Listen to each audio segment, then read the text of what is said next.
Pakistan peoples party के मरकजी रहनुमा खुर्शीद शाह ने कहा है कि आईनी तरमीम हो जाएंगी, जल्दबाजी अच्छी नहीं होती।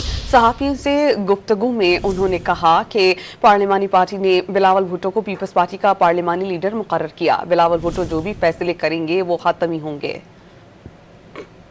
पार्लियामेंट्री पार्टी ने मोहतरम बिलावल भुट्टो साहब को पार्लियामेंट्री पार्टी का लीडर एक्सेप्ट किया, अनाउंस किया और उनको पावर दिए कि जो उसकी डिसीजंस होंगी वो फाइनल होगी।